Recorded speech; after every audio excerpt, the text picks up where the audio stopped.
राम वायचळ यांचा अजून एक प्रश्न आहे की तुम्ही पण खुलासे केलेत, अनिल देशमुख यांनी पण खुलासे केलेत की अनिल देशमुख यांना देवेंद्र फडणवीसांनी खोटे अफिडेव्हिट पाठवले होते आणि त्यावर सही करण्यास सांगितले होते आणि ते न केल्यामुळे त्यांना ईडीची धमकी पण देण्यात आली होती आणि मग पुढे ईडीनेच त्यांना तुरुंगाची बारी पण घडवली. अनेक महिने, 14 महिन्यापेक्षा जास्त ते तुरुंगात होते. मग असं या पद्धतीने फडणवीसांनी गुन्हेगारी कृत्य केल्यावरही अनिल देशमुख फडणवीसांना कोर्टात का खेचत नाही? फार मस्त प्रश्न विचारलेला आहे. कोर्टाविषयी सध्याची परिस्थिती काय आहे? माझा स्वतःचा अनुभव सांगतो. ॲडव्होकेट फिरदोस मिर्झा माझ्या वतीनं हायकोर्टामध्ये गेले. श्याम मानव यांच्या सभांना परवानगी नाकारली. हा मुद्दा घेऊन जे न्यायमूर्ती होते ते म्हणाले, एवढ्या तातडीनं याची हे घेण्याची काय गरज आहे, हिअरिंग घेण्याची काय गरज आहे, यात तातडी काय आहे? निवडणुकाच जवळ आहे, महाराष्ट्र विधानसभेच्या. श्याम मानव संविधान बचाव महाराष्ट्र बचाव असा विषय घेऊन बोलतायत, म्हणजे महाराष्ट्राच्या निवडणुकीशी तो डायरेक्टली संबंधित आहे. आणि जेव्हा कोर्टामध्ये 5 नोव्हेंबरला हा मुद्दा येतो आणि 20 नोव्हेंबरला मतदान आहे, तर हायकोर्टाचे जज काय म्हणतात की हा मुद्दा एवढा तातडीचा काय आहे, आपण नंतर हिअरिंग घेऊ. कारण विशिष्ट जज त्या ठिकाणी होते. अरे, अभिव्यक्ती स्वातंत्र्यावर गदा आलेला आहे, सध्या सभा सुरू आहे, त्यावर बंदी आलेली आहे. पोलिसांना या पद्धतीनं बंदी घालण्याचा अधिकार नाही. अजूनही या देशामधली राज्यघटना जिवंत आहे, किमान कागदावर तरी जिवंत आहे. आणि तरी न्यायमूर्ती यात तातडी काय आहे असं म्हणतात. प्रशांत भूषण यांचं एक वाक्य मी तुम्हाला ऐकवतो.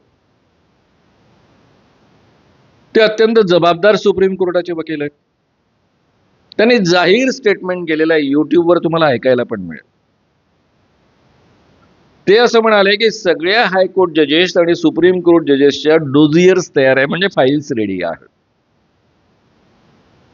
जर त्यांच्या जीवनामध्ये अशी काही गोष्ट सापडली नाही ज्या दबावाखाली ते येतील, तर त्यांच्या नातेवाईकांच्या फाईल्स रेडी केलेल्या आहेत.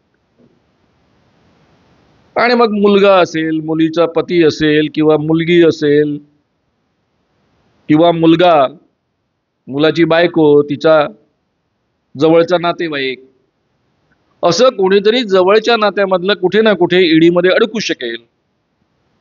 या पद्धतीची फाईल त्यांना दाखवून स्वतःला हवे आहे त्या पद्धतीचे निर्णय जजेसकडनं करवून घेतले जातात,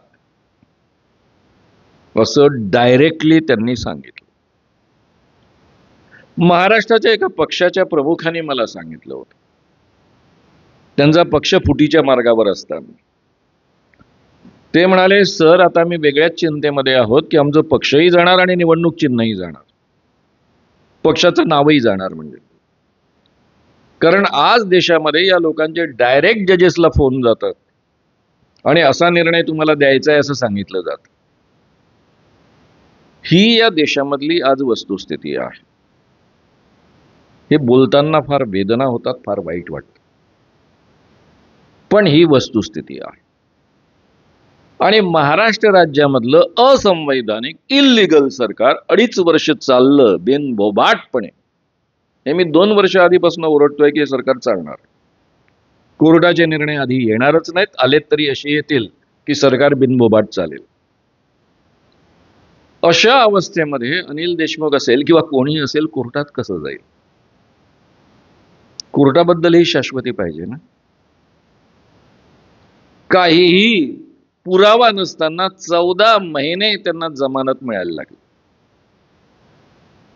ज्या पोलीस अधिकाऱ्याने अफिडेव्हिट दिलं होतं की अनिल देशमुखांनी मला पैसे गोळा करायला सांगितले, त्याच्या आधारावर त्यांच्यावर ईडीची कारवाई झाली, 14 महिने जेलमध्ये ठेवलं. त्याने कोर्टापुढे अफिडेव्हिट करून दिलेलं आहे, प्रतिज्ञापत्र करून दिलेलं आहे की मला, तो पोलीस अधिकारी म्हणजे मुंबईचे पोलीस कमिशनर की मला अनिल देशमुख कधीच भेटले नाही आणि त्यांनी मला कधीच सांगितलं नाही पैसे गोळा करायला.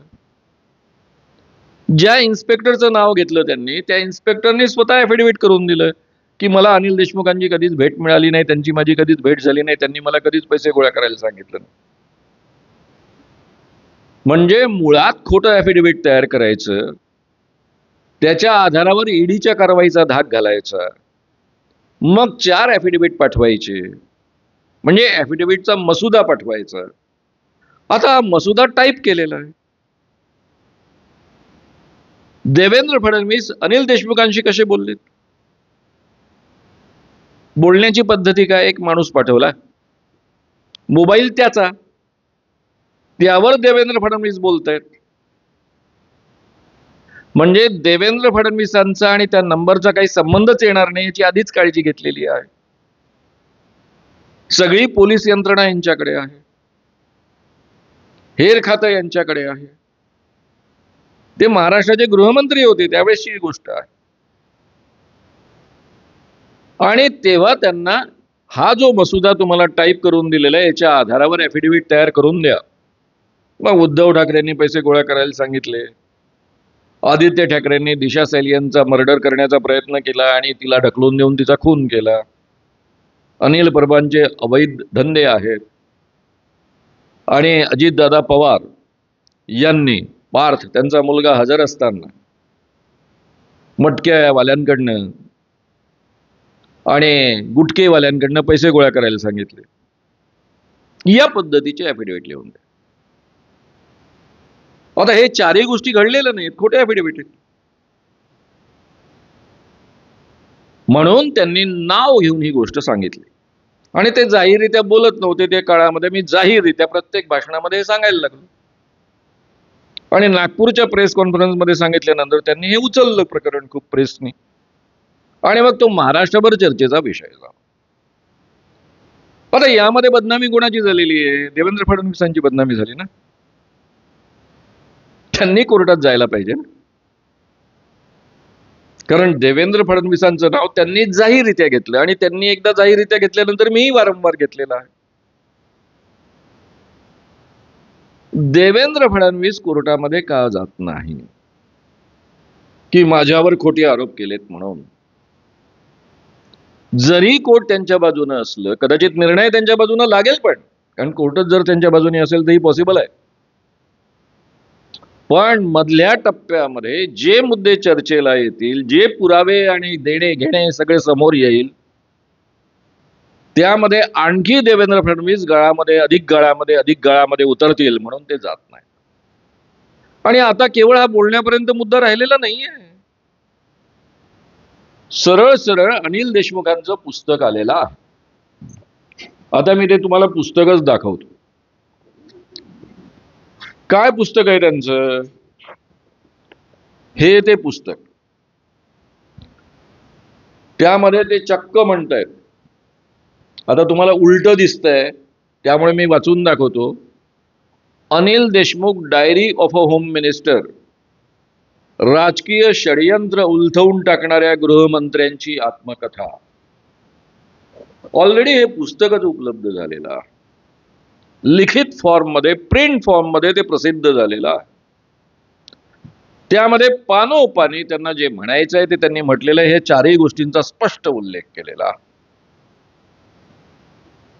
आता या पुस्तकाच्या आधारावर तरी त्यांनी कोर्टामध्ये जायला पाहिजे डिफेमेशन करता. पण मग दबून असलेल्या खूप गोष्टी बाहेर येतील. त्यामुळं अनिल देशमुख यांनी कोर्टामध्ये जाण्याचा मुद्दाच उद्भवत नाही. हा प्रश्न जनतेपुढेच नेला जाऊ शकतो आणि तो प्रश्न जनतेपुढे नेण्यात आलेला आहे. आणि माझ्या लोकसभेआधी झालेल्या 36 सभा आणि आता झालेल्या 31 सभा 32 सभांमध्ये जाहीररित्या हे सगळे मुद्दे मी मांडलेले आहेत. म्हणजे टोटल आतापर्यंत ज्या काही मी 70च्या आसपास सभा घेतल्या त्यातल्या 2-1 सभा सोडल्या तर 68 सभांमध्ये सुद्धा हा मुद्दा जाहीररित्या मी दर ठिकाणी मांडला आहे आणि दर ठिकाणी लोकांनी त्यावेळेस दणकून टाळ्या वाजवलेल्या आहेत. जेव्हा मी म्हणायचो की अनिल देशमुखांच्या पुरुषार्थाला आपण सलाम केला पाहिजे, की खोट्या ॲफिडेव्हिटच्या नावावर खोटे प्रतिज्ञापत्र देऊन उद्धव ठाकरे, आदित्य ठाकरे, अनिल परब आणि अजितदादा पवार यांना जेलमध्ये पाठवण्याचं षडयंत्र त्यांनी उलथवून टाकलं, पण स्वतः जेलमध्ये जाणं पत्करलं. त्यामुळे जनतेच्या दरबारामध्ये हा मुद्दा खूप मोठ्या प्रमाणावर आलेला आहे. आणि कधी नव्हे तेवढी देवेंद्र फडणवीसांची प्रतिमा मलिन झालेली आहे. इतक्या दुष्ट प्रवृत्तीचा आणि हीन पातळीवर वागणारा हा माणूस कसा काय असू शकतो, असे प्रश्न जनतेच्या मनामध्ये निर्माण झालेले आहेत.